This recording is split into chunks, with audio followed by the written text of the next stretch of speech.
I really work hard at my craft. You know, basketball has kind of been the thing I've been doing since I was 5 years old, and I've kind of put in, you know, just a lot of effort to that, and you know, still chasing that dream and living my dream through that.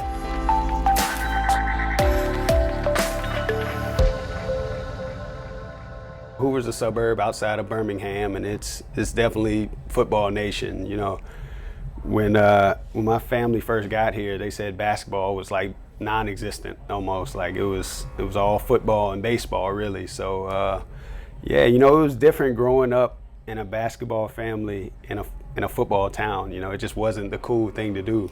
But you know, my oldest brother led the way, and you know, he really just led the path for all of us, and we put 110% into basketball, and you know, it was just it was different. We were kind of like the basketball family of Hoover, because all 5 of us played. You know, came through Hoover, got full basketball scholarships.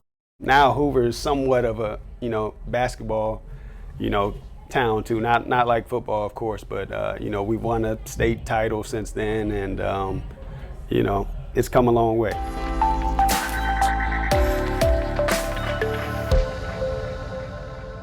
So yeah, so my oldest brother, you know, when he wanted to create something. I mean, first of all, he had the heart to help people in the community, and he wanted to share his love for basketball, and especially what he got to experience overseas, and you know, the lifestyle he got to see is something so unique and something that people back home didn't see. So he wanted to create something to where we can give other people in our community, you know, that opportunity to just to fall in love with basketball like we did. And you know, so he created a company called J. Smith Hoops, because we have, you know, all 7 of us are J. Smiths. And my dad is Joe, my mom Joanne, oldest brother Joe, next brother Jason, me Jamie, sister Jordan, and then the youngest one is Jada. So that's 7 of us, all J. Smiths. So, and it's funny, my mom used to call like her kids her starting 5, you know, so we were like, you know, the starting 5 for her. She used to always call us that.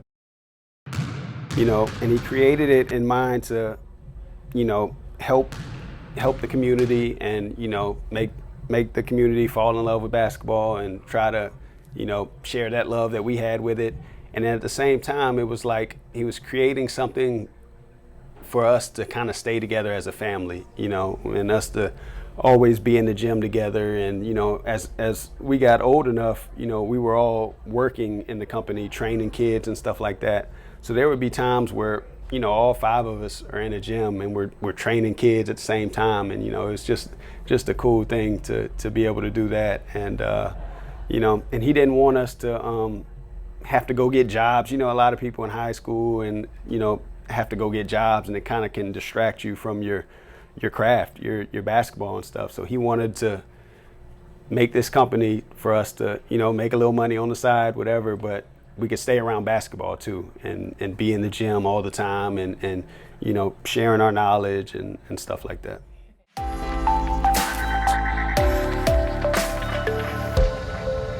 Well, I guess it had to be Joe, because my dad's a musician.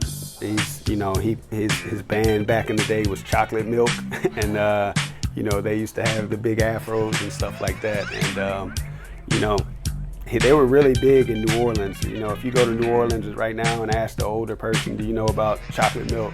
They'll say, of course, yeah, we know about them. And so, you know, they were big time and more locally in New Orleans, but they traveled with the Temptations and opened up for them for a couple of their acts. And you know, my dad, he still, you know, will go to the Jazz Fest in New Orleans and play with people and stuff like that. So it wasn't him, it was my oldest brother, Joe. He just fell in love with it, and you know, he's, you know, the ideal big brother and kind of leader. You know, to say I came from Hoover and, you know, played Division II basketball and being able to make it professionally that's really not easy. And it's, to me, I give all my thanks to him and my other brother too. You know, both of them helped me along the way, but you know, he really, you know, laid the blueprint for us. So yeah, Joe's the one that started that, and you know, he really got the whole family into it.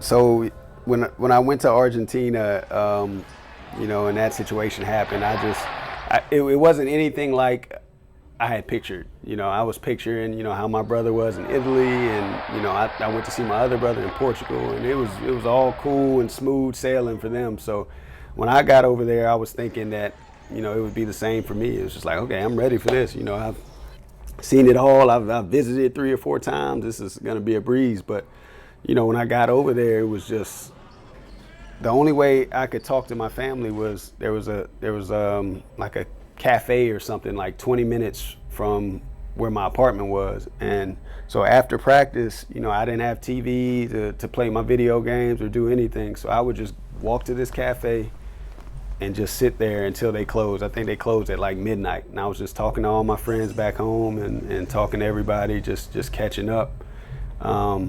You know, and then when they closed, I did that walk back home and then just had to go to sleep and start over the next day.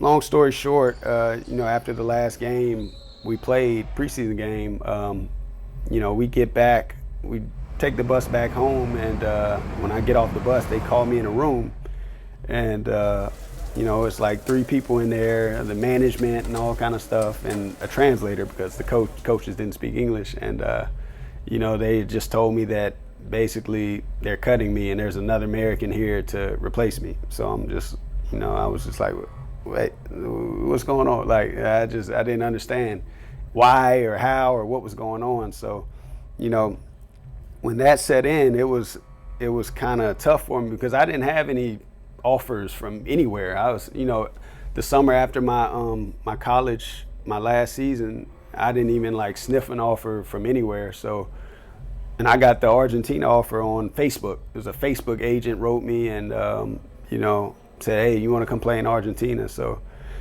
after I got cut from there, I didn't think there was going to be any other opportunities. So, you know, I was just like, you know, I remember riding on the plane back and was like, dang, is my dream over like this quick? Like, that was nothing like I thought it would be. And, you know, they cut me after a month. Like, am I even good enough to do this? Like, you know, I spent my whole life preparing for this and, you know, thought I was prepared. And then I get cut after 1 month. So.